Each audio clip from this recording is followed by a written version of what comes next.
Good morning everyone. आज मैं अपना जो CSIR सिलेबस है उसका पहला यूनिट जो कि आपके स्क्रीन पे दिख रहा है, molecule and their interaction relevant to biology, तो उसमें हम पहला दो जो है इसका A और B, structure of atom, molecules and chemical bond, और composition, structure and function of biomolecules. और बायोमॉलिक्यूल्स में आपके carbohydrate, lipid, protein, nucleic acid and vitamins, ये देखने वाले हैं। फिर हम आते हैं पहला जो आपका है कि structure of atom, molecule and chemical bond क्या चीज़ होता है। एक्चुअली बिना इमेजिनेशन और इमेज का बायोलॉजी हो या केमिस्ट्री हो हम नहीं पढ़ सकते, तो इमेज बहुत ज़रूरी है। तो मैं कोशिश कर रहा हूँ कि आप लोगों को इमेज के थ्रू चीज़, बेसिक चीज़ है, धीरे धीरे हम बेसिक से शुरू करेंगे और फिर हम आगे बढ़ेंगे। तो यहाँ पे हम एटम, मॉलिक्यूल और केमिकल बॉन्ड की चर्चा करेंगे इस स्लाइड में। तो आप देख सकते हैं कि ये एटम जो है वो सब एटॉमिक पार्टिकल से मिलके बना होता है। उस सब एटॉमिक में आपका न्यूट्रॉन, प्रोटॉन और इलेक्ट्रॉन होता है। प्रोटॉन और न्यूट्रॉन दोनों प्लस करके इनका न्यूक्लियस का निर्माण करता है। और यही एटम जब दूसरे एटम, किसी भी एटम से कंबाइन कर लेता है तो वो बन जाता है मॉलिक्यूल, जैसे कि ऑक्सीजन, ठीक है। और फिर जब एक से डिफरेंट टाइप का जो एटॉमिक, जो एक से डिफरेंट है, जैसे मान लीजिए जैसे मैंने यहाँ पे बताया मॉलिक्यूल ऑक्सीजन, लेकिन कंपाउंड में हम ऑक्सीजन को नहीं बोलेंगे, क्योंकि कंपाउंड वही होता है जब वो एक से दो डिफरेंट टाइप के जब कंपाउंड बनाता है आपस में बॉन्डिंग, तो उसको कंपाउंड बोलते हैं। और एक जैसा जो कंपाउंड बनाता है उसको हम बोलते हैं मॉलिक्यूल। जैसे ऑक्सीजन मिलके बना दिए मॉलिक्यूल्स, लेकिन वही हाइड्रोजन ऑक्सीजन मिलके जो बनाता है वो उसको हम कंपाउंड कहते हैं, ठीक है, क्लियर है। तो जो बायोलॉजी में आप देखते हैं, आपको तो शरीर दिखाई देता है, लेकिन इस शरीर का जो बेसिक फंडामेंटल जो है वो सेल है। और सेल का भी जो बेस कहा जाए ना, तो वो आपका यही एटम है। देख सकते हैं कितना अच्छा, इसके चारों तरफ इलेक्ट्रॉन घूमता रहता है, और यही कारण है इस पे कुछ ना कुछ एटम पे चार्ज होता है। तो इसमें क्या है कि हम ये आपस में जो जुड़ता है उसका 4 बॉन्डिंग एक्चुअली रिस्पॉन्सिबल होता है। आयोनिक, कोवैलेंट, कोऑर्डिनेट बॉन्ड, और एक होता है हाइड्रोजन बॉन्ड। तो आयोनिक बॉन्ड कैसे बनाते हैं? तो आयोनिक बॉन्ड बनाता है सोडियम, जैसे कि, और कैल्शियम है, दोनों मिला के NaCl, जो टेबल साल्ट आप लोग यूज करते हैं। तो उसमें आप देख सकते हैं कि सोडियम का जो इलेक्ट्रॉनिक कॉन्फ़िगरेशन, आप देखिए एटम का जो होता है कॉन्फ़िगरेशन होता है, तो उसमें इसका हर, जैसे कि एक कमरे में 2 लोग ही रह सकते हैं, उस अगले कमरे में भाई 8 ही लोग रह सकते, उससे ज़्यादा नहीं रह सकते, मकान मालिक अलाउ नहीं कर रहा है। इसी प्रकार से इन एटम के भी आपस के अपनी कक्षाएं होती हैं, जिसके पहले कक्षा में बोलते भाई 2 ही रह सकते हो, उसके अगले में बोलते भाई 8 ही रह सकते हो, उसके अगले में बोलते भाई 8 ही रह सकते हो, इस टाइप से है।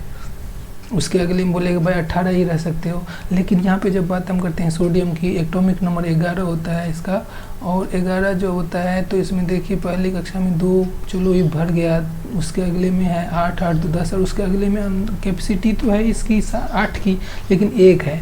इसी प्रकार से जो क्लोरीन का एटॉमिक 17 है, 2, 8 और 7 है। चूँकि 8 एक इसको मिल जाए तो ये स्टेबल हो जाएगा, और एक इसका चला जाए तो ये स्टेबल हो जाएगा। मतलब भाई एक कमरा है और उसका यदि है कि भाई हम 8 लोग का कमरा है, लेकिन कोई बोले मैं अकेला ही रहूँगा, तो मकान मालिक को तो वो किराया अकेले का कैसे 8 का दे सकता है? तो वो तो यही चाहेगा भाई ये भी ना रहे। तो इसी प्रकार का हाल ये सोडियम का हो रखा है। और क्लोरीन वाले का ये है कि भाई 7, 8 का कैपेसिटी है, 7 ही है, एक और आ जाए तो मेरा जो है स्टेबल हो जाएगा। तो और फिर ऐसी लेन देन चलती है, भाई चलो तुम आ जाओ भाई मेरे में, मेरा भी पूरा हो जाएगा। और ये बोलते हाँ भाई चला जाए, मेरे को भी एक रख के क्या करो, नुकसान करना है। तो ये जो इंटरेक्शन हो गया, एक तरह से इलेक्ट्रॉन निगेटिविटी इसमें ज़्यादा होती है, इसमें कम होते हैं, और इसमें ज़्यादा होता है वो इलेक्ट्रॉन ले लेता है, और फिर आपस में जो बॉन्ड बनाता है वो NaCl का, ये NaCl पे प्लस चार्ज होता है, इस पे माइनस चार्ज होता है, ठीक है। तो इस प्रकार के जो बॉन्डिंग होती है उसको आयोनिक बॉन्ड कहते हैं। दूसरा होता है कोवैलेंट बॉन्ड। कोवैलेंट बॉन्ड में 2 एटम है, ऑक्सीजन का दिखा रहा है। इसमें यह है कि भाई इसका भी पूरा ऑर्बिटल 2 और तो 1 2 3 4 2 6, 2 और 6 8 और 2 चाहिए।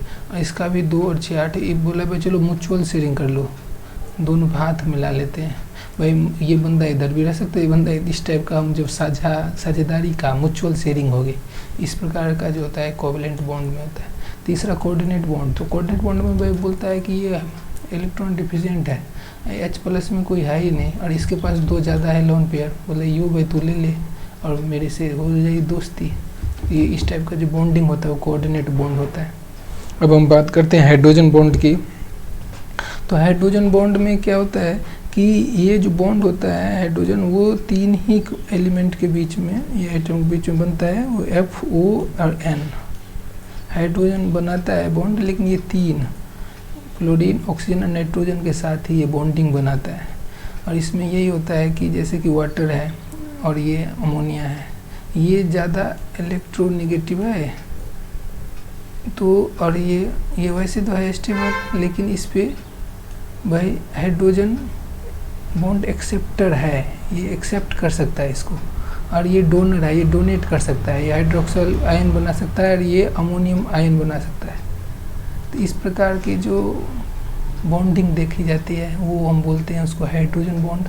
जैसे हाइड्रोजन वाटर में भी जो होती है, जो वाटर एक ही वाटर मॉलिक्यूल थोड़े है, कई वाटर मॉलिक्यूल मिलके तो वाटर बना है, तो इसी प्रकार का बॉन्डिंग होता है। इसी प्रकार से ऑक्सीजन के साथ बना सकता है, फ्लोरीन के साथ बना सकता है। तो ये आपका बेसिक है कि कैसे बॉन्डिंग होता है। और यही बॉन्ड जो है, ये देखिए एक एलिमेंट एटम है, वो एटम एक मॉलिक्यूल, एक कंपाउंड, एक बड़ा कंपाउंड, फिर आपका जो है यही आगे जाके आप यहाँ पे देख सकते हैं कि आपका ग्लूकोज भी बना सकता है, कार्बोहाइड्रेट जितने भी होता है, लिपिड भी बनाता है, प्रोटीन भी बनाता है, न्यूक्लिक एसिड भी बनाता है, विटामिन, एंजाइम, ये सब बना के फिर आपका एक सेल का निर्माण कर देता है।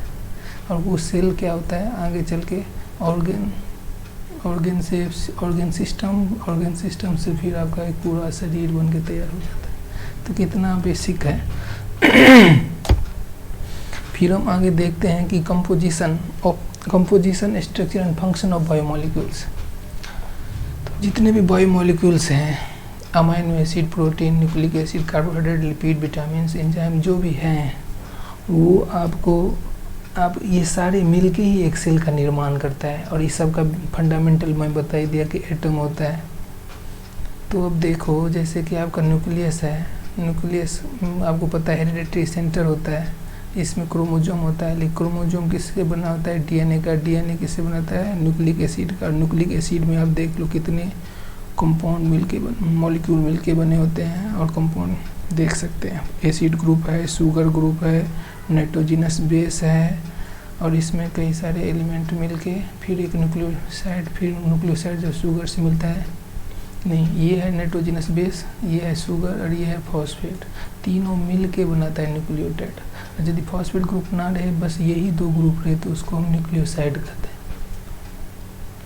इसी प्रकार से यदि हम इसके प्लाज्मा मेम्ब्रेन में इम्बेडेड प्रोटीन, या इसके अंदर भी कई सारे प्रोटीन होते हैं, वो प्रोटीन का जो बेसिक मटेरियल होता है मोनोमर, उसको हम अमाइनो एसिड बोलते हैं। बहुत सारा अमाइनो एसिड मिलकर प्रोटीन का निर्माण करता है। और जो भी दिखता है ना संसार में, आपको स्ट्रक्चर जो ज़्यादा दिखती है लिविंग का, वो आपको प्रोटीन ही तो दिखता है। जैसे ये बाल है, ये केराटिन है, केराटिन प्रोटीन है। आपके मसल्स में कोलेजिन प्रोटीन है। इसी प्रकार से आप सेल वॉल को ले लीजिए, उसमें सेलुलोज होता है प्लांट के सेल वॉल में, और ये बना होता है शुगर का।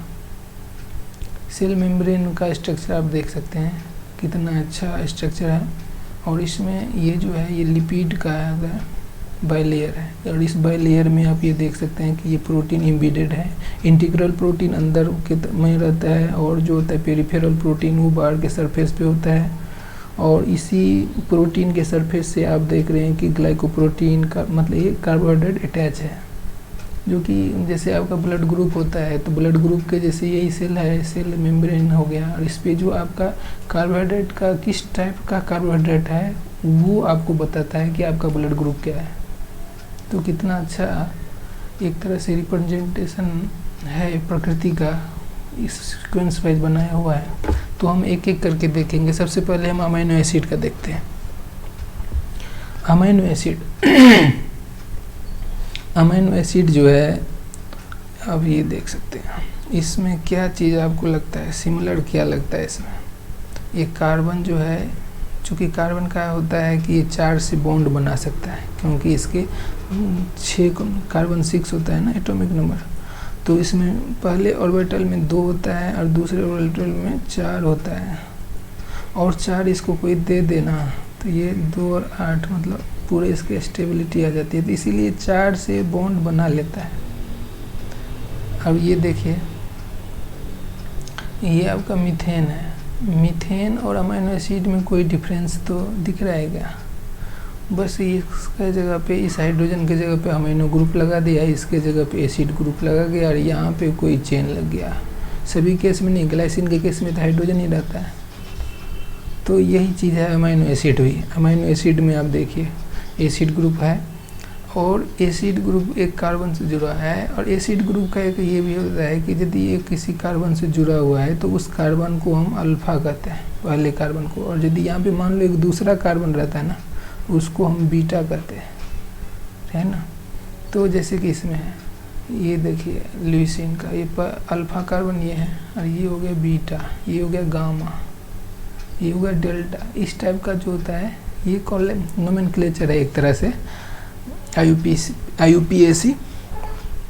तो इसमें आप देखिए ज़्यादातर जो अपना 20 स्टैंडर्ड अमीनो एसिड है वो अल्फ़ा अमीनो एसिड होता है। अल्फ़ा अमीनो क्या बोला? क्योंकि अल्फ़ा से अमीनो ग्रुप जुड़ा हुआ, अल्फ़ा कार्बन से ही अमीनो ग्रुप जुड़ा रहता है, तो उसको हम बोल देते हैं amino acid. Beta amino acid भी कई सारे एग्जिस्ट करते हैं नेचर में, लेकिन हमारे लिए जो होता है ये अल्फ़ा अमीनो एसिड बढ़िया होता है।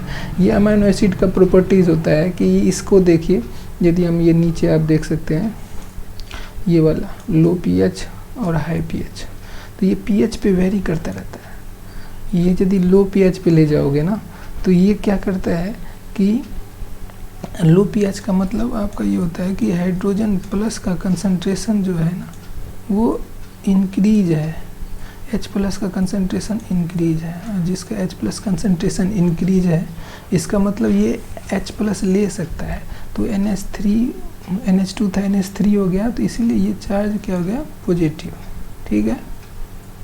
इसी प्रकार से जब हम हाई पीएच पे जाते हैं तो H प्लस की कमी हो जाती है, OH की वृद्धि हो जाती है। तो फिर ये OH जो ज़्यादा है यहाँ पे, तो ये क्या करेगा भाई? H को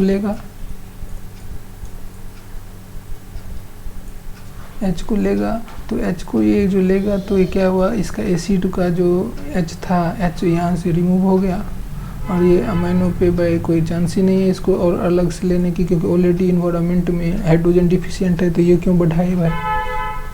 तो फिर ज्यूट्रॉन होता है। ज्यूट्रॉन एक कंडीशन एग्जिस्ट करता है इन दोनों के बीच में कि भाई ना तो भाई इसके प्लस H है, इसके पास ही H है, ना इसके पास, और इसके पास H है, मतलब जो नॉर्मल कंडीशन है उससे डिफरेंट। यहाँ पे NH2 होना चाहिए तो NH3 प्लस है, और यहाँ पे COOH होना चाहिए तो COO माइनस है। तो यहाँ पे दोनों नेगेटिव और पॉजिटिव चार्ज एग्जिस्ट कर रहे हैं, तो नेगेटिव पॉजिटिव मिलकर कैंसिल बन जाता है, तो नेट चार्ज यहाँ पे 0 रहता है।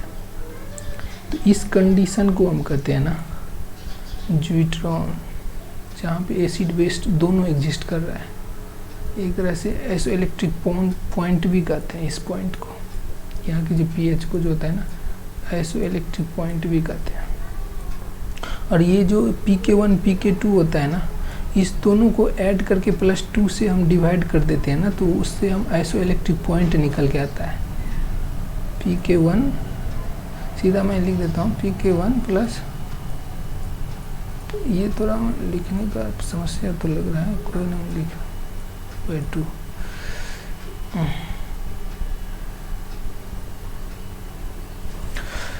तो हम इससे आइसोइलेक्ट्रिक पॉइंट निकाल सकते हैं। अब हम चलते हैं अमीनो एसिड, देख सकते हैं आपका ये 20। अब यहाँ पे एक चीज़ देखने को है कि ये जो आपका अमीनो एसिड है, इसके साइड चेन जो आ रहा है, यहाँ पे आपका चेन जिस प्रकार से इस मीथेन में डिफरेंट फंक्शनल ग्रुप जुड़ के ये अमीनो एसिड बन जाता है, उसी प्रकार से इसके साइड चेन में डिफरेंट ग्रुप जुड़ के, रेसिड्यू जुड़ के इसके डिफरेंट प्रकार के अमीनो एसिड का निर्माण कर देता है। तो सबसे पहला जो सबसे सिंपल है वह सिर्फ हाइड्रोजन ही रहा, तो ग्लाइसिन हो गया। यदि भाई मिथाइल ग्रुप जुड़ गया तो एलेनिन हो गया, यदि वेलिन ग्रुप जुड़ गया तो वेलिन हो गया। मतलब इस प्रकार से आप देख सकते हैं कि भाई फिनाइल बेंजीन ग्रुप जुड़, मिथाइल ग्रुप प्लस इसका मतलब फिनाइल एलेनिन है, मिथाइल बेंजीन जुड़ गया, यहाँ पे इंडोल ग्रुप जुड़ गया, यहाँ पे देख लो ये प्रोलिन है ना अमीनो, इसको इमीनो ग्रुप आ गया। इस प्रकार से यहाँ पे सल्फर ब्रिज बन रहा है, सल्फर हाइड्राइड थायोसल्फाइड टाइप का बॉन्ड बन रहा है। तो ये डिफरेंट आपका जो है देखने को मिल रहा है।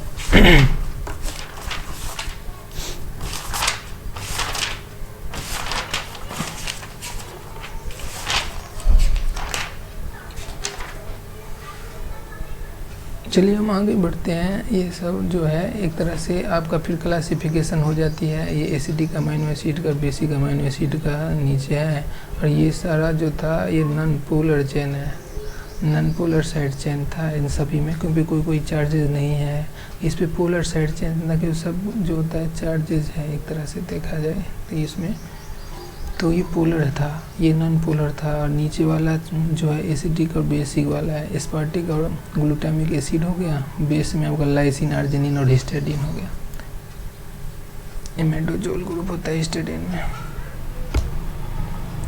अब यहाँ पे देखिए आप कि ये जो अमाइनो एसिड होता है ये आपस में हाइड्रोलाइसिस करता है और पेप्टाइड बॉन्ड का निर्माण कर देता है। ये जैसे आप देख रहे हैं इस पॉइंट पे आप देखिए कि भाई यहाँ से OH लिया और इसका H लिया, दूसरे का अमाइन मतलब इसका कार्बोक्सिलिक एसिड का OH है, इसका अमाइन ग्रुप का H है। हाइड्रोलाइसिस में क्या होता है कि एक वाटर ग्रुप रिमूव हो जाती है, ठीक है ना।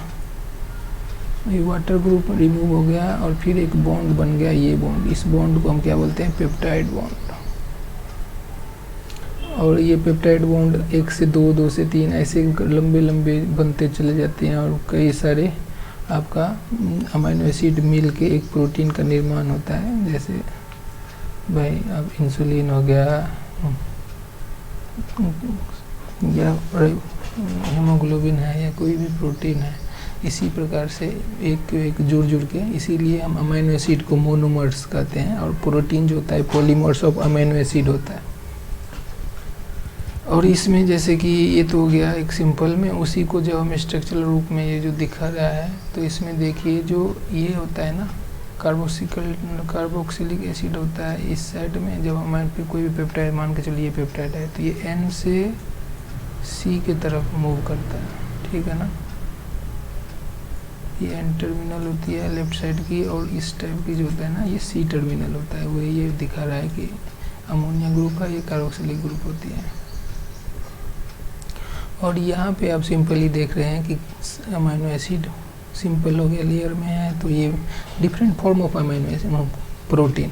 यदि भाई लीनियरली अरेंज्ड है अमीनो एसिड का तो वो प्राइमरी स्ट्रक्चर हो जाती है। वहीं पे थोड़ा सेकेंडरी स्ट्रक्चर आ गया, हेलिक्स सब दिखने को मिल जाता है। द सेकेंडरी स्ट्रक्चर हेलिक्स के साथ साथ यहाँ पे मल्टीपल 3 डायमेंशनल स्ट्रक्चर है। ये इसका 3D मतलब टर्सरी स्ट्रक्चर है, जहाँ पे आपको देख लीजिए प्राइमरी भी है, सेकेंडरी भी है, और वो भी है, लूप भी है, कॉम्प्लेक्स। और ये आपका हो गया क्वाटरनरी स्ट्रक्चर, जहाँ भाई इसका 1 से 2 सब यूनिट रहता है इसका टर्सरी वाले का। और फिर आप ये देखते हैं कि किस प्रकार का बॉन्डिंग होती है। टर्सरी स्ट्रक्चर जो होती है उसमें आप देखिए डाइसल्फाइड ब्रिज बनता है, आयनिक बॉन्ड बन सकता है, हाइड्रोजन बॉन्ड बना हुआ रहता है। ये पॉलीपेप्टाइड हो गया। पॉलीपेप्टाइड ये होता है जब 1 से ज़्यादा अमीनो एसिड जुड़ा हुआ रहे तो। और यहाँ पे डिफरेंट प्रकार की इंटरेक्शन हो जाती है। यदि देखिए ये वाले ग्रुप स्टेरिक इंटरेंस बोलते हैं, इससे ये सब चीज़ें हम आगे सेक्शन में पढ़ेंगे। और ये एक तरह से मैं ओवरव्यू दिया कि प्रोटीन का कैसे फॉर्मेशन होता है।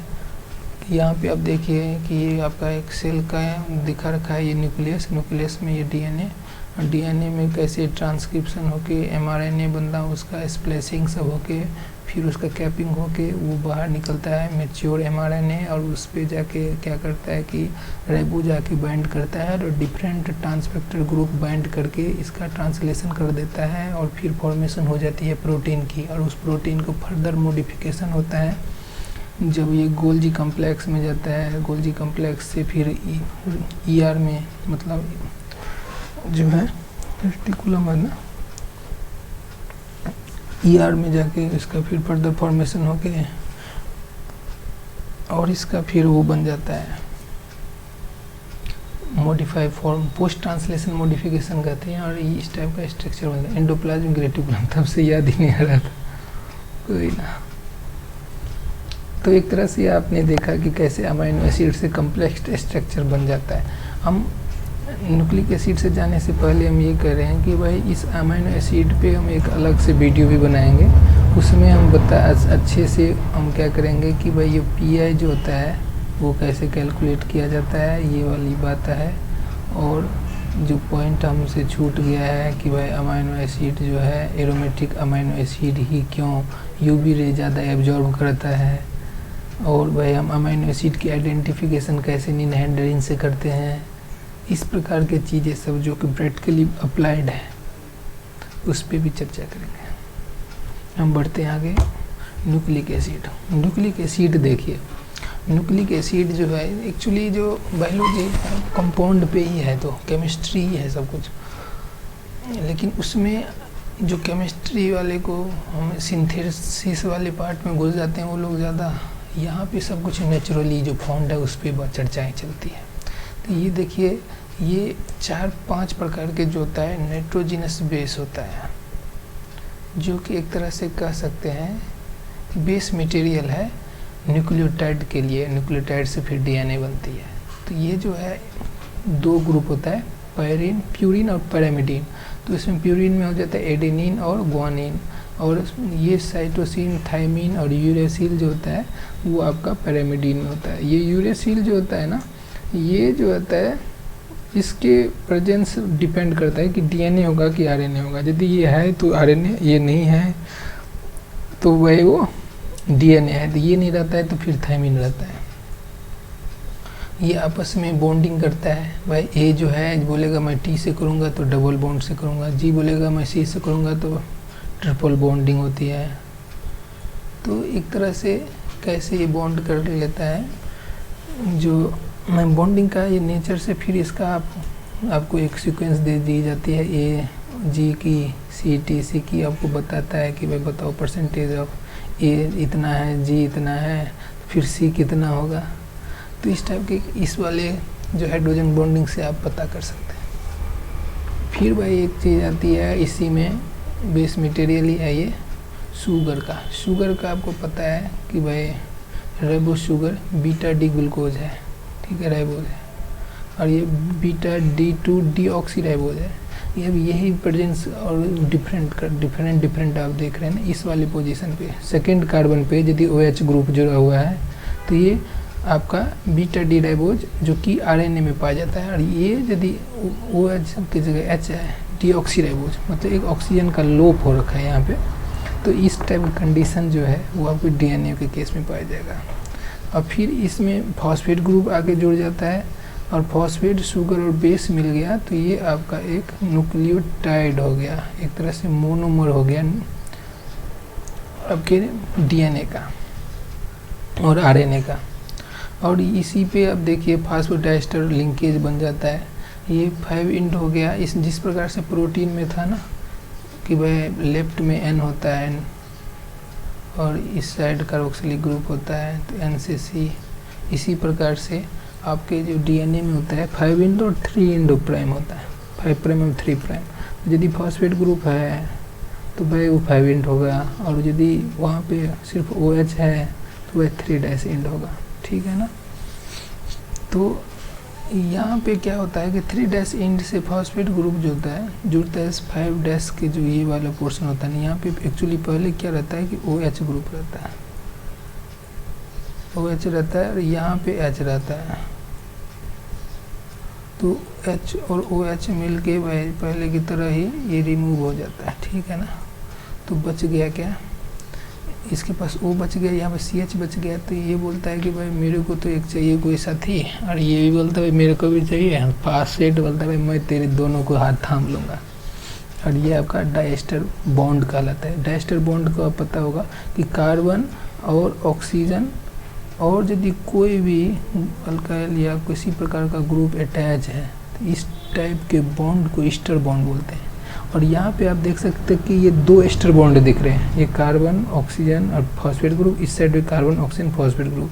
तो ये भी एस्टर बॉन्ड, ये भी एस्टर बॉन्ड, इसीलिए इसको क्या बोल दिया, फॉस्फेट चूँकि बनाया तो फॉस्फोडाइस्टर लिंकेज बोल दिया, या फॉस्फोडाइस्टर बॉन्ड भी बोलो, क्यों। तो इस प्रकार से क्या होता है कि आपका ये जो है डिफरेंट जो बेसिस हैं ये डीएनए और आरएनए में, ये देखिए मैं जो बोल रहा था यूरेसिल आ जाता है, इस केस में थायमिन रहता है। और ये जो स्ट्रक्चर होता है डीऑक्सीराइबोन्यूक्लिक एसिड का, वो सेकेंडरी स्ट्रक्चर दिखा रहा है आपको। और ये आपका ये जो बैकबोन होता है ना, वो शुगर फॉस्फेट बैकबोन है। और ये बेस का डिफरेंट बेस ATGC ये वाली है, और इसका कम्प्लीमेंट्री साइट है जिससे दूसरा नाइट्रोजनस बेस जुड़ता है। जैसे कि ये वाले केस में A जुड़ जाएगा U से, T जैसे तो जुड़ेगा नहीं, GC से यदि जुड़ेगा तो ये एक्चुअली RNA DNA बना रहे हो, लेकिन मैं बॉन्ड दिखा रहा हूँ। तो ये DNA और RNA में डिफरेंस आप देख सकते हैं कि भाई DNA में क्या है कि ये वाला शुगर के पास जो है सेकेंड वाले H ग्रुप है, और यहाँ पे देखिए कि OH ग्रुप है, तो OH ग्रुप वाले को आप RNA कहते हैं। और जहाँ पे OH नहीं है, सिंपल H है, डीऑक्सी ग्रुप है, तो वहाँ पे जो है आपका DNA होता है। इसमें अब डिटेल हम आगे पढ़ लेंगे इसका कि भाई ये स्ट्रक्चर ए टाइप ABZ है ना, 3 टाइप का इसका स्ट्रक्चर होता है, वो पढ़ेंगे आगे।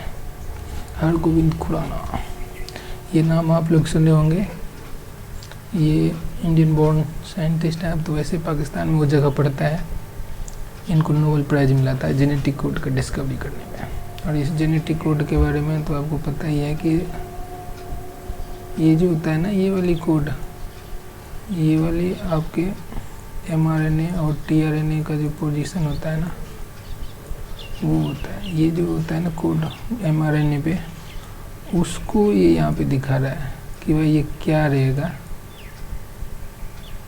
यदि यहाँ पे AUG आ गया ना, तो ये कोई सी को कोड नहीं करेगा, ठीक है ना।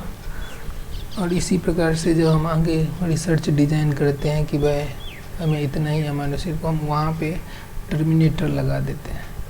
जैसे स्टॉप कोडन UGA है, UUA है, UAAG है। तो ये जो कोडन mRNA पे जो है कोडिंग, एक तरह से इंफॉर्मेशन क्या है उसको रीड करना है, इस चीज़ को इन्होंने डिस्कवरी की थी। और इनको नोबेल प्राइज़ मिल गया था 1966 में। और ये नोबेल प्राइज़ शेयर हुआ था मार्शल नीरेंबर्ग एंड रॉबर्ट होले के बीच में। बहुत सारा पैसा मिलता है। अल्फर्ड RDX का डिस्कवरी जो हुई थी ना, अल्फर्ड नाम था उनका, उसके ही फंड जो था उसी से दिया जाता है। स्वीडन में बहुत सारा पैसा दिया जाता है।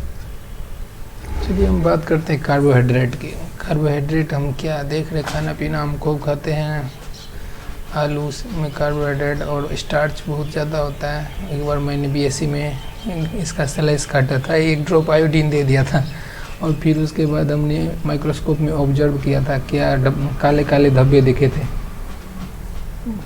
काफ़ी टीचर ने प्रोत्साहन दिया था कि भाई बहुत बढ़िया, ऐसे ही करो रिसर्च। तो ऐसी प्रकार के जो ये सब चीज़ें हैं, हम टेक्स्ट में पढ़े थे, हमने अप्लाई करके देख लिया। वैसे तो हमारा वहाँ पर ऑस्मोसिस का एक्सपेरिमेंट चल रहा था, पर हमने वहाँ पे कुछ और देख लिया। ऑस्मोसिस के साथ साथ प्लस में ब्रेन दौड़ती रहा। जैसे ये देखिए केला कितना अच्छा सोर्स है, प्रभु का बनाया हुआ, इसमें कार्बोहाइड्रेट सुक्रोज के फॉर्म में रहता है। इस प्रकार के डिफरेंट में आपके डिफरेंट टाइप का कार्बोहाइड्रेट ग्रुप रहता है। ये कार्बोहाइड्रेट जो होता है कई प्रकार का होता है, monosaccharide, disaccharide, oligosaccharide and polysaccharide. उसमें आप जो मोनोसेक्राइड जो होता है 1 शुगर मॉलिक्यूल, यदि एक सिंगल रहता है इसमें ग्लूकोज, फ्रक्टोज, गैलेक्टोज हो गया। डाइसेक्राइड में 2 होता है, लैक्टोज। सुक्रोज में ग्लूकोज और फ्रक्टोज मिलके बनता है लैक्टोज में ग्लूकोज, माल्टोज नहीं, ग्लूकोज, गैलेक्टोज और माल्टोज में ग्लूकोज और फ्रक्टोज तो इसमें था। सुक्रोज में, माल्टोज में क्या रहता है ये आप लोग देखना भाई, माल्टोज में क्या क्या रहता है। फिर आपका ओलिगोसेक्राइड है। ओलिगोसेक्राइड में क्या है कि 2 या उससे ज़्यादा 10 तक हम यदि कोई शुगर मॉलिक्यूल है मोनोसेक्राइड है तो वो हो जाता है। रेफिनोज हो गया, स्टैकियोज हो गया, ये सब भाई आपका ओलिगोसेक्राइड है। ये पॉलीसेक्राइड में आ जाता है स्टार्च, ग्लाइकोजन और सेलुलोज, इसमें 10 या मोर शुगर मॉलिक्यूल रहता है। अब एक चीज़ बड़ी कॉमन पूछा जाता है, एसोमर जो होता है कार्बोहाइड्रेट में, सबसे मेन स्ट्रक्चर तो ऐसे ग्लूकोज का ही होता है, ग्लूकोज, गैलेक्टोज, फ्रक्टोज है। हाँ तो भाई ये देखिए कि स्ट्रक्चर में डिफरेंस है क्या कुछ। फ्रक्टोज में ये वाला ग्रुप है कार्बोनिल ग्रुप, गैलेक्टोज में क्या है ये वाला ग्रुप जो है आपका है एल्डिहाइड ग्रुप, ठीक है ना। तो ये डिफरेंस है एक। तो दूसरा डिफरेंस यहाँ पे है कि भाई यहाँ के जो इसके यहाँ से यदि चलें, चूँकि जहाँ पे कार्बोक्सिलेट ग्रुप होता है वहीं से कार्बन की काउंटिंग होती है, तो 1 2 3 4 फोर्थ कार्बन जो है इसकी वहाँ पे OH जो है राइट साइड में है और यहाँ पे लेफ्ट साइड में है। तो ये जो डिफरेंस है इस रिलेशनशिप को हम क्या कहते हैं, इपीमर कहते हैं। ये एक दूसरा एक दोनों ये 2 एपीमर है, इसी प्रकार से ये दोनों एपीमर है, ठीक है ना। एपीमर इसको हम नहीं कहेंगे क्योंकि ये डिफरेंट ग्रुप हो गया, पर ये कार्बन की पोजीशन चेंज है। अब ऐसे ही देखिए एल्डोज ग्रुप और ये कीटोज ग्रुप था। अब इसमें एक चीज़ और देखने को मिलता है कि भाई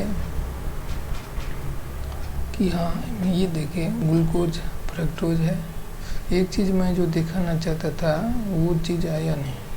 मान लीजिए ये ग्लूकोज है ना, और ग्लूकोज का जो ये कार्बन पहला है ना, इस कार्बन के पहले पे OH यदि नीचे की तरफ है और एक यदि तो उसको हम अल्फा डी बोलते हैं, और यदि यही चीज़ यहाँ पे रहता OH और यहाँ पे सीधा H रहता तो उसको हम बीटा डी ग्लूकोज बोलते हैं। तो ये जो डिफरेंस होते हैं ग्लूकोज मॉलिक्यूल में अल्फा बीटा की, इस रिलेशनशिप को हम एनोमर्स कहते हैं, ठीक है ना। और एक मेन चीज़ होती है कार्बोहाइड्रेट में, रिड्यूसिंग शुगर है या नॉन रिड्यूसिंग शुगर है। तो ये चीज़ क्या होता है, रिड्यूसिंग शुगर जो होता है ना उसमें फ्री एल्डिहाइड या कीटोन फंक्शनल ग्रुप होना चाहिए, ठीक है ना। जिसमें ये फ्री नहीं रहेगा ना तो वो रिड्यूसिंग नहीं हो सकता, अब रिड्यूस नहीं कर सकते हम दूसरे को। तो इसमें है, ग्लूकोज में है, मेनोज में है, डी फ्रक्टोज में है। तो ज़्यादातर ये जो मोनोसेक्राइड है ना वो सभी में होता है। तो ये जो है ना ये आपका रिड्यूसिंग शुगर हो गया। यहाँ पे जो है यदि इसका सर्कल फॉर्म है ना अल्फा, यहाँ भी है एसिटल फ्री है OH ग्रुप है, तो ये भी आपका रिड्यूसिंग शुगर है, फ्रक्टोज भी है। लेकिन सुक्रोज के केस में क्या हो जाता है कि ये जो ग्लूकोज और फ्रक्टोज था, देख रहे हो ना, ये वाला चीज़ ये है और ये वाला चीज़ ये है। ये आपस में क्या हुआ कि यहाँ से ये जो चीज़ था इसका H लिया और इसका OH लिया और एक वाटर मॉलिक्यूल को रिमूव कर दिया और आपको एक कंपाउंड बना दिया जिसको आप क्या कहते हो, ग्लाइकोसिडिक बॉन्ड कहते हो। और सुक्रोज का निर्माण के 1,4 बीटा 1,4 ग्लाइकोसिडिक लिंकेज, और ये आपका सुक्रोज बन गया है। और चूंकि यहाँ पे हेमेस यहाँ भी नहीं है कोई फ्री एंड और यहाँ भी नहीं है चूँकि, तो ये हेमी एसिटल पार्ट जो है ना, चूँकि हेमी एसिटल ही ग्रुप देखना चाहिए, ये फ्री एंड नहीं रहा तो ये नॉन रिड्यूसिंग हो गया। अब है कि भाई डिफरेंट टाइप्स ऑफ जो होता है ना कैसे हम डिवाइड करते हैं। ग्लूकोज डी मेनोज, डी क्यों बोलते हैं भाई इसको, क्योंकि भाई ये इसका जो ये वाला जो होता है ना एक तरह से सिमेट्रिक कार्बन होती है। इस कार्बन से 4 डिफरेंट चीज़ें जुड़ी है, यहाँ पे OH जुड़ी है, यहाँ पे CH2H जुड़ी है, यहाँ पे H जुड़ी है, यहाँ पे इतना बड़ा कंपाउंड जुड़ा है। तो एक तरह से ये डिफरेंट टाइप का होता है कि भाई इसमें आप देख रहे हो यदि OH राइट साइड है तो ये D हो गया, यही चीज़ यदि लेफ्ट साइड रहता है तो D हो जाए, L हो जाता, ठीक है ना। और एक तरह से RS कॉन्फ़िगरेशन भी पढ़ाते हैं। RS क्या है, यदि भाई ये जो होता है ना, मान के चलिए जो सबसे बड़ा है उसको आप 1 करो, ये वैसे इसमें 1 ये होगा, ये 2 होगा, ये 3 होगा, ये 4 होगा, तो इसमें ऐसे करके जा रहा है, तो ये इसका कॉन्फ़िगरेशन एंटी क्लॉकवाइज है, तो ये कॉन्फ़िगरेशन S हो गया, ठीक है ना।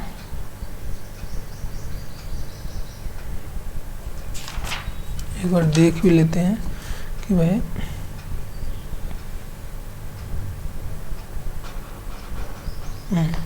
ठीक है।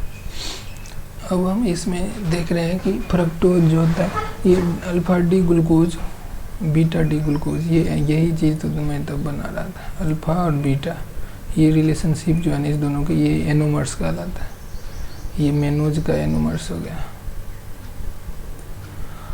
फ्रक्टोज को देख लेते हैं। फ्रक्टोज में भी जो होता है अल्फा डी फ्रक्टोपुरानोज, अल्फा डी फ्रक्टोपायरानोज, 2 चीज़ बनता है। यदि भाई ये 5 का 1 2 3 4 5 कार्बन का रिंग है ना, ये पैरानोज हो गया, और 4 कार्बन का है ना, 1 2 3 4 कार्बन का रिंग है ना, तो ये फ्यूरानोज, फ्यूरन ग्रुप।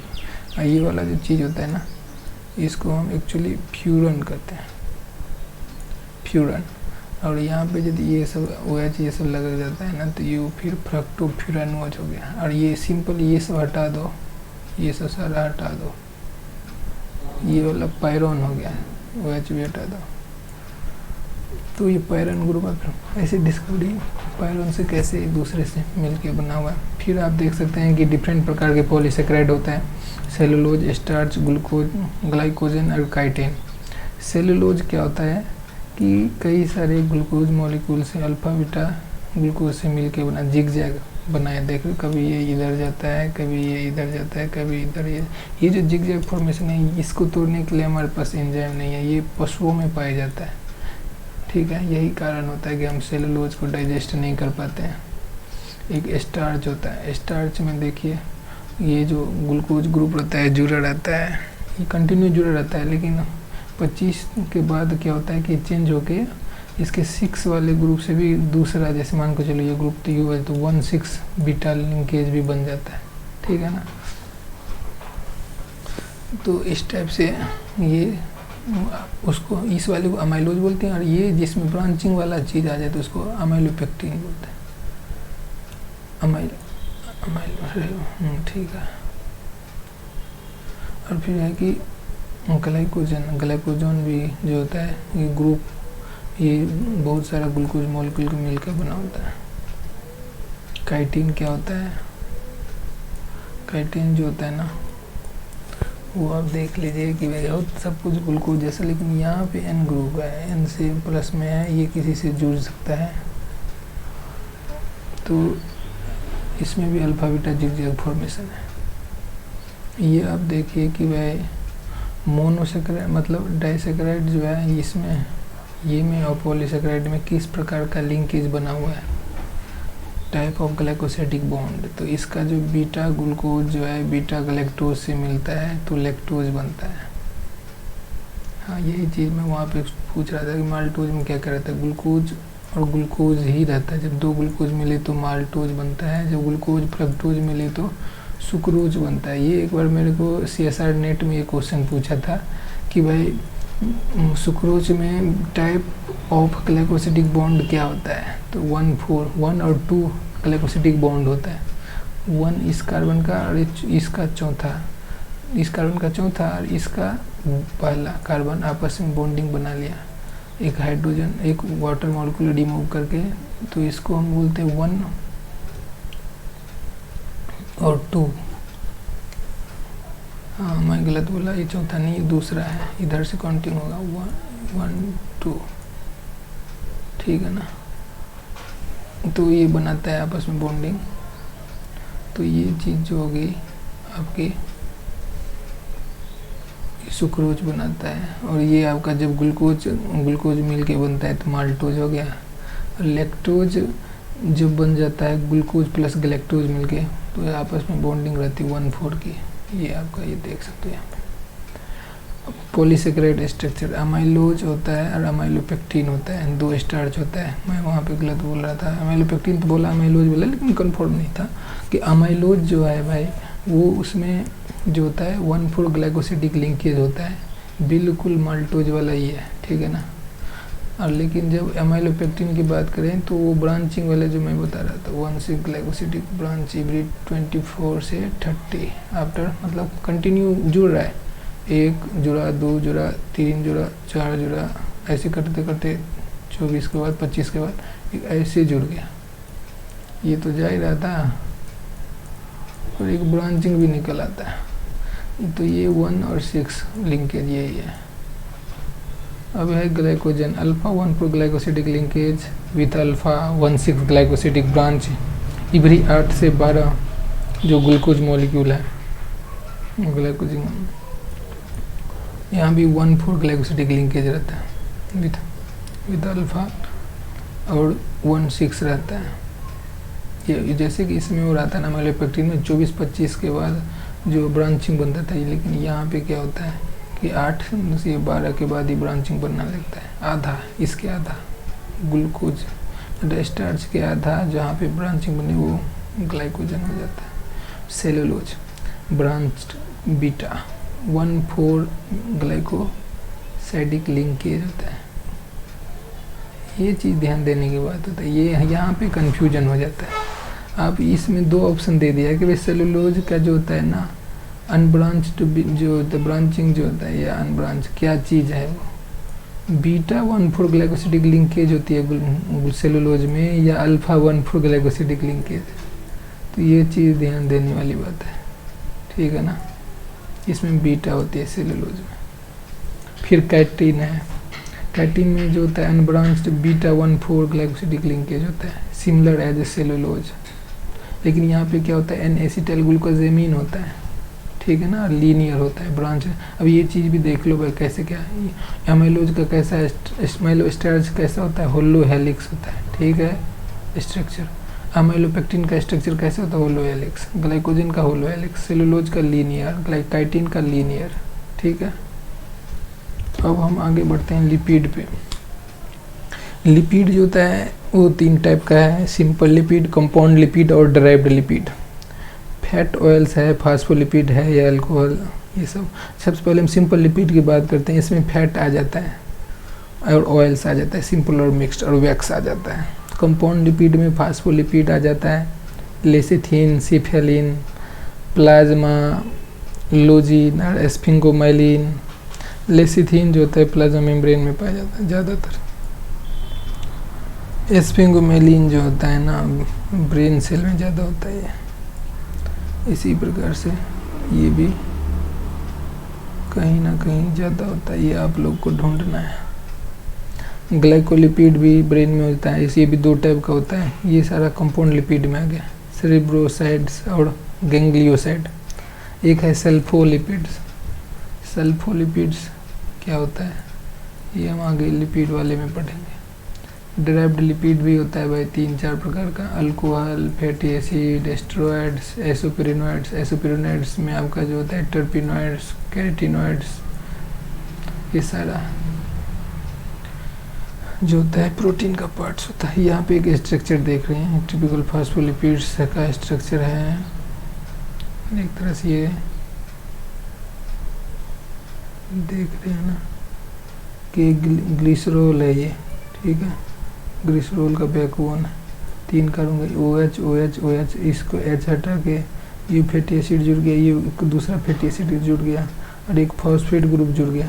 ये फैटी एसिड में डिफरेंस देख रहे हैं, ये सीधा ये टेढ़ा हो रहा है क्योंकि यहाँ पे डबल बॉन्ड आ गया। डबल बॉन्ड आते ही जो इसकी फ्लूइडिटी बढ़ा देती है। तो जब आप देखते हैं ना कि भाई पेड़ सब में कि बड़े बड़े टेम्परेचर पे भी वो लोग झेल जाता है, इतना गर्मी होते हैं हम एसी में भाग जाते हैं। पेड़ पौधे में तो ऐसा कुछ है नहीं कि वो भाग जाए भाई एसी में। तो इस केस में ये फॉर्मेशन ज़्यादा हो जाती है, उनमें फ्लूइडिटी बढ़ जाती है उनकी मेम्ब्रेन की। और ये ब्रेन वाला पार्ट है, ये देखिए इस ब्रेन में जो होता है ये आपका फॉस्फेट ग्रुप है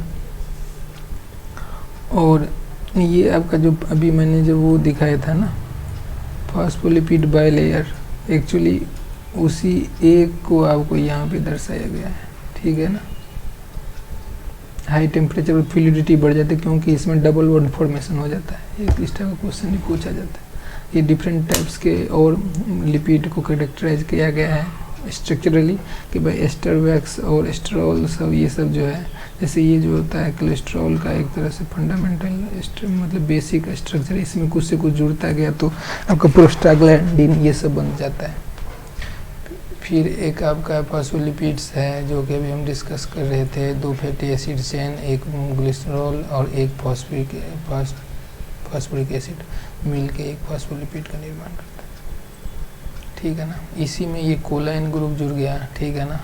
तो ये हो गया कोलाइन का स्ट्रक्चर है।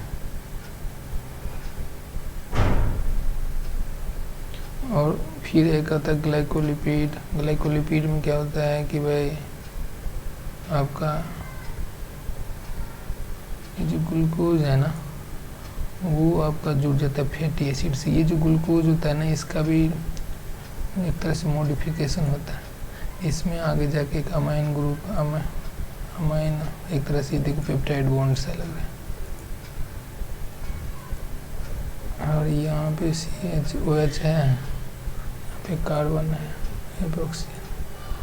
तो ग्लाइकोलिपिड मतलब ग्लूकोज भी है और फैट भी है, लिपिड भी है, इसीलिए ग्लाइकोलिपिड है। एसिड लिपिड में क्या होता है कि फैटी एसिड है, ये सिंपली ये फैटी एसिड का स्ट्रक्चर ये देखिए, कार्बन में एसिड ग्रुप जुड़ गया फैटी एसिड। ये कोलेस्ट्रॉल जो अभी बोल रहा था, स्टेरॉइड्स जो भी होते हैं इस टाइप के स्ट्रक्चर, कोलेस्ट्रॉल, स्टिग्मोस्टेरॉल, यूरो भी एक होता है ना, अर्गोस्टेरॉल जो फंगस में पाया जाता है, इस टाइप का इससे बना होता है, ठीक है। अल्कोहल जो होता है ना कि लंबा जाके OH ग्रुप लगाते हैं, हाइड्रोकार्बन्स, नॉन हाइड्रोजेबल लिपिड्स जिसमें कोई OH नहीं है, सीधा हाइड्रोकार्बन, ये सब सारा जो है ना नॉन हाइड्रोजेबल, जिसमें हाइड्रोजेबल नहीं है और ये हाइड्रोजेबल है। फिर है कि भाई एक तरह से मैंने ये ऐसे डाल दिया था कि भाई कौन सा डिजीज कोज करेंगे, डिफरेंट टाइप का जो डिजीज होता है ना उसमें किस टाइप का लिपिड के बढ़ जाने से होता है और इटियोलॉजी क्या होती है। जैसे कि भाई फैमिलियर हाइपर काइलोमाइक्रोनीमिया, उसमें काइलोमाइक्रोन का वृद्धि हो जाती है, ठीक है ना। इसी प्रकार से डिफिशेंसी इन LPL या एपोसिटो2, ये बाद में हम डिटेल से स्टडी करेंगे कि भाई काइलोमाइक्रोन क्या होता है, लो डेंसिटी लिपिड क्या होता है, high density, very low density, ये सब क्या होता है और इस सब के बढ़ने से ये बीमारी क्यों हो जाता है, डिफरेंट टाइप की। फिर आ जाते हैं विटामिन्स पे। विटामिन्स पे एक तरह से ये देख लीजिए कि ये भी एक डिफरेंट कंपाउंड्स ही है, और कंपाउंड्स में आप देख लो कि भाई ये जो A वाला है ये रेटिनॉल्स, रेटिनॉल क्या है कि वो फैट सोल्यूबल है, और E भी फैट सोल्यूबल है, K भी फैट सोल्यूबल है, D भी फैट सोल्यूबल है, और जितने भी हैं सारे वाटर सोल्यूबल है, ठीक है। और इनके एक तरह से विटामिन जो होता है ना कि एक तरह से कोफैक्टर है, बायोलॉजिकल कोफैक्टर, इसके रहने से ही कोई रिएक्शन पॉसिबल हो सकता है, बायोलॉजिकल रिएक्शन, और ये जब ना रहे तो फिर समस्याएं आने लगती है। बोलते हैं भाई स्कर्वी डिजीज हो गया, विटामिन C नहीं है, इनके कोलेजिन जो वीक हो जाता है, मसल्स वीक हो जाता है, तो विटामिन C की कमी हो जाती है। तो भाई इसके लिए तो आपको पता ही है सबसे बेस्ट सोर्स नींबू, लेमन जिसको बोलते हैं, ठीक है। इसी प्रकार से विटामिन D में कई कमी से जो होता है बोन कमज़ोर हो जाते हैं, देखा गया है। तो ये विटामिन D के सन की रोशनी बहुत उत्तम सोर्स है। इसी तरह विटामिन A की कमी से भाई आँख की कमी, आँख में रोशनी की कमी आ जाती है। ये कैरोट में, टमाटर में, जितने भी गजरीला टाइप का लाल फ्रूट्स हैं उसमें ये पाया जाता है। विटामिन E जो होता है भाई, जैसे कोई फॉरेन पार्टिकल आपके अंदर घुसता है ना, तो वहाँ पे एलर्जी में इसका रोल है। और भी कई प्रकार के जो हैं उसके सारा डिटेल लिखा हुआ है इस पे, आप लोग पढ़ लेना, सबको पता भी होगा और सोर्स भी पता होगा। नहीं पता हो तो एक चार्ट बनाओ, विटामिन बहुत ज़रूरी है भाई शरीर में। और ये चार्ट है एक तरह से, मैंने वेजिटेरियन चार्ट तैयार किया था। तो भाई वेज वाले जो हैं बोलते हैं कि ज़्यादातर कि जो वेजिटेरियन है वो विटामिन की कहाँ से लेगा, विटामिन के कहाँ से लेगा। उसके लिए है कि भाई वो गोभी में होता है, वो जो होता है आपके ल्यूट्यूस है, ये ल्यूट्यूस में होता है, चेरी में, और पर्पल प्रकार का बंदा गोभी है इसमें भी है। इस टाइप की चीज़ों में ये होता है, क्योंकि लेना चाहिए। हम ज़्यादातर नहीं लेते हैं, विटामिन के की कमी हो जाती है वेजिटेरियन वालों में, देखा गया है। और B12 की भी कमी होती है। तो लहसुन जो है, ये जो है आपका मशरूम में, और ये भी मशरूम ही है दूसरी वैरायटी का। और भी है भाई, वो पालक लग रहा है, इसमें B12 होता है। यार डिफरेंट सोर्स है। जैसे अनार है, अनार में क्या आता है, B5 होता है, पेंटाथोनिक एसिड।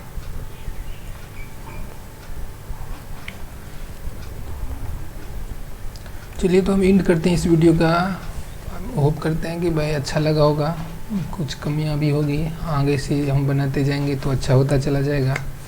कैसे देख रहे हैं कि भाई amino acid, fatty acid, sugar, nucleic base, ये सब मिल के एक इसका पॉलीमराइजेशन होकर ये सेल का पार्ट सब बना के एक सिस्टम तैयार करता है सेल का।